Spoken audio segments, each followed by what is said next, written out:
Good afternoon, everyone. Thank you for joining us in this individual review of a book which has been provided to us by the Collectors Admiralty. And this is mildly interesting because this book that we're actually going to be reviewing, Enid Blyton's The Cat with a Feathery Tail and Other Stories, I donated it to the Collectors Admiralty. See, that's me. Back when I was in the third grade, I bought this book in Saudi Arabia, Al Jabr bookshop. Somewhere in, I believe it was Riyadh, where we got this book. I mean, Saudi Arabia isn't particularly well known for its bookshops, so why did this give me so much happiness? And it did. It's basically a children's story. It's basically a collection of children's tales. And as is the case with all children's tales, you've got a problem because of some action that the protagonist did, or some action which was done on the protagonist, or some unforeseen circumstances which resulted in, the protagonist suffering essentially. And they work it out, and the moral is then given at the end of it. And yeah, there are multiple other shorts. I won't even call them short stories. They're like micro stories essentially, because most of these children's tales are micro stories. I could just read it aloud to you, but this is my third recording already on this book because of constant interruptions that have been happening. So no, I'm not reading the story. I'm just going to give you, just as an example, I'll give you a preview of what the stories are like. Taking the example of the first one, The Cat with the Feathery Tail. So basically, there's a cat named Tinker. Yes, I know, how original. I mean, Enid Blyton wasn't essentially the brightest person to be around to have a cup of tea if you were non-white, if you will. Yeah. Tinker, how original. And Tinker's a cat. The cat wanted to, catch a couple of birds that constantly roamed around over in the garden, and so one day he decided, my owner has a red Indian hat. I know, white owner, red Indian hat. Yes, very convenient. One could, I'm assuming after the umpteenth reading that his dad was probably American, because, you don't just keep a Native American hat willy-nilly and hand it over to your kid and expect the kid to turn out all right. For all I know, he could be the white tracker from Night Vale. I mean, yeah, it was a white dude with a very racist Native American hat who was tracking people. So it could be the case over there. So Tinker takes that hat, turns it into, puts a couple of 8 feathers specifically on his tail, and then just covers himself with the tail and just waits for the birds to come on over. Now the birds do indeed get attracted by this tail itself, and they are curious, and for the time being it seems that he's pretty much successful in it. Unfortunately, most of the other cats come on over: Fluffy, Paddy Paws, Tibbs, and Tabby. Yeah, Paddy Paws. Because obviously we need an Irish stereotype, am I right? And now they're curious about this creature who's essentially Tinker, and they're just, tapping it, seeing that if it could actually move, seeing if it actually gives a response. So they decide, you know what, we'll just pounce on it and we'll see whatever response happens from that. And they do pounce on our dear poor Tinker. And Tinker then basically and essentially and politely tells them to sod off. And they laugh at him saying, oh wow, yeah, you covered yourself in feathers, way to go.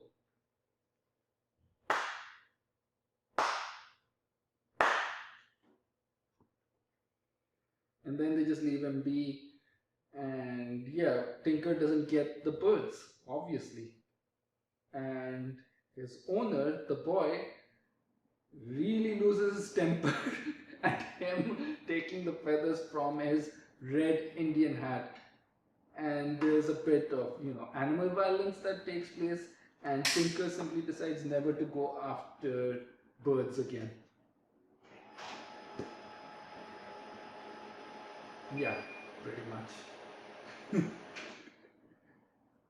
That was a well-timed entry from the printer. So yeah, in this one story, what did we learn? Don't harm someone else's belongings or you will get thrashed. Do not dress up as a fairy or you'll get thrashed.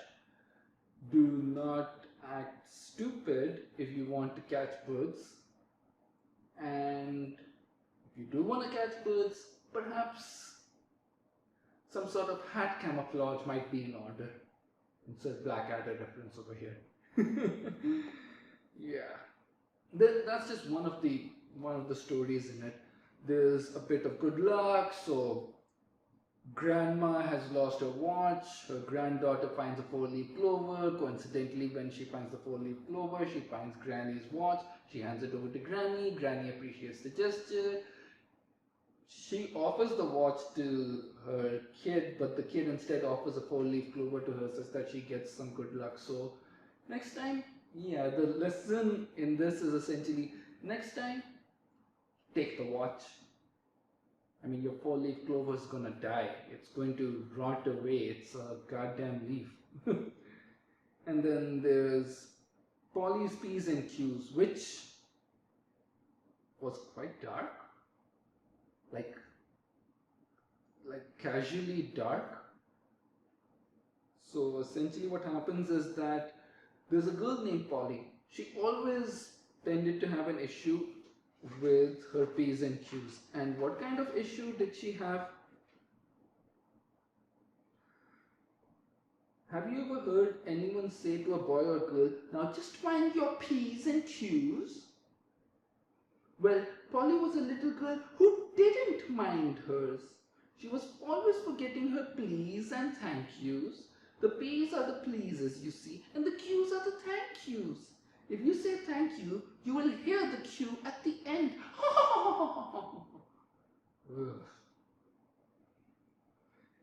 And essentially, just to emphasize to this kid that you need to say please and thank you. And yes, mind your P's and Q's is quite literally meant to be please and thank you. You say, may I have some water please. And if you are offered the water and someone says, here you go, you say thank you. So what her mother, and I'm dead serious, what her mother did was she stitched P's and Q's onto her dress,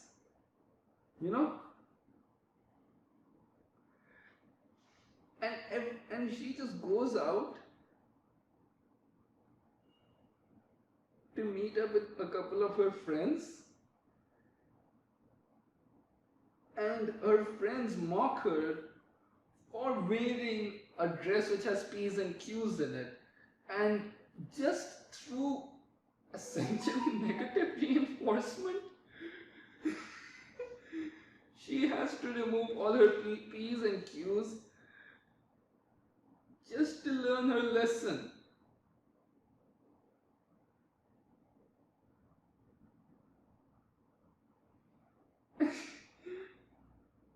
And it ends with, and I quote, she is because Polly didn't once have another P or Q pinned to her. Everyone liked to have her to tea because she has such nice manners. It was a funny way of learning her P's and Q's, wasn't it? I do hope you never have to learn in Polly's way, but I'm sure you won't. The hell? Jesus. Like, where do you learn your finer etiquette? The school of hard knocks? While you're having the shit kicked out of you?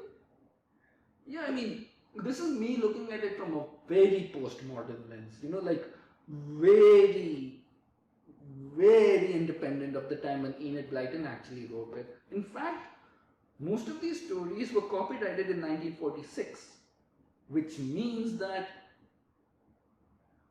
Enid Blyton probably wrote it during the war. Remember, the author actually served in the Second World War. The author was, as far as I believe, an RAF pilot, as far as I recall. I'll link to Enid Blyton's biography in the description whenever this video comes up. Nevertheless, mind your P's and Q's was dark stuff. There are some stories which are really nice. Like, The Broken Gate is actually a pretty good story. It's fair. It's actually very much a worthwhile thing to have. And He Was Afraid is also a pretty good stand-up story. It's pretty solid. He Was Sorry for Himself especially really stood out for me because, well, it's about standing up for yourself and, just getting things done rather than having everyone just, look at you, feel like a complete and total smug shit stain, essentially. Like taking action over life. Insert individual responsibility and individual action for health and well-being from Jordan Peterson or Ben Shapiro or whatever, all that right-wing stuff over here. Regardless, I think that there are some nuggets of goodwill over here at the cost of others which are just plain dark. Like, I would not personally put P's and Q's on a kid. I would be more than happy to put some other things on a kid, like badges, I mean, Boy Scouts have badges, don't they? So wouldn't it make sense to use some bit of poly-positive reinforcement? Yeah. It's an okay book. It gets troublesome if you read it from a postmodern lens. Some of the stories definitely are troublesome, and they might make some really good horror stories. If they were adapted later, they could easily make some pretty good horror stories. Like, for instance, going back over to P's and Q's, right? So, what if in Polly's P's and Q's, it turns out that later in life, like, she basically, doesn't actually have her parents to look out for her, and instead it's Aunt Jessica who looks out for her. Remember, her mother is given the idea by Aunt Jessica.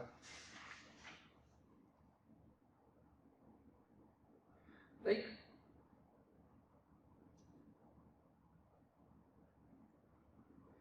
she literally says every time she forgets her P's and Q's, and I'm quoting directly from here, every time she forgets her P's and Q's, pin one onto her. She won't like being hung with them, I am sure, and they will remind her of what she keeps forgetting. I mean, I think she got the idea from the Boy Scouts, or maybe Aunt Jessica's husband probably died in the war. Like, remember, this was in the Second World War, so if people remember what stripes they had, the stars and stripes and such, maybe this might be the same thing. It does give you a perspective of Enid Blyton's more military service perspective, or Air Force service to be specific, aviator service to be precise. And what if it could be the case that we see what happens after Polly, became a grown-up? Remember, we do not know if, Polly is living in the 40s or if Polly is living in post-World War II Britain. It is implied that she is in some sort of a village in the UK when she's growing up. And it's also implied that most of the technology over there is not modern as we have, like the one which you and I had. If P's and Q's happened in the modern sense, oh boy, you could imagine there being so much controversy. Like, her mother and Aunt Jessica would guaranteed be cancelled faster than an entire Me Too feminist movement comes over and lashes out on Woody Allen, which Woody Allen deserves, to be honest. Like, Woody Allen is a goddamn creep, I suppose. Or alternatively, what if it could be the case that Polly went over to France? And since we know that this is after the Second World War, it could be the case that maybe Polly is, yeah, she learns her P's and Q's, but that trauma stays in the back of her mind. So whenever she sees someone doing something wrong, she just, decides to pin something on it. That's basically the lesson over here is an embodiment of psychosis. It's leading to psychosis. And that is me overthinking it. Maybe if taken at face value, it might be a good lesson. It's certainly coming from a good idea. Like, Boy Scouts get their pins and stars and stripes. People who serve in the armed forces get stars and stripes. Even in government service, essentially, you do put on some sort of stars and stripes with you depending on the work that you've done, like medals in essence, And even if you take school, like, you put those yellow gold stars, right, back in the day, just to emphasize that, yeah, you did a good job. So there's precedence for it. I get where it's coming from.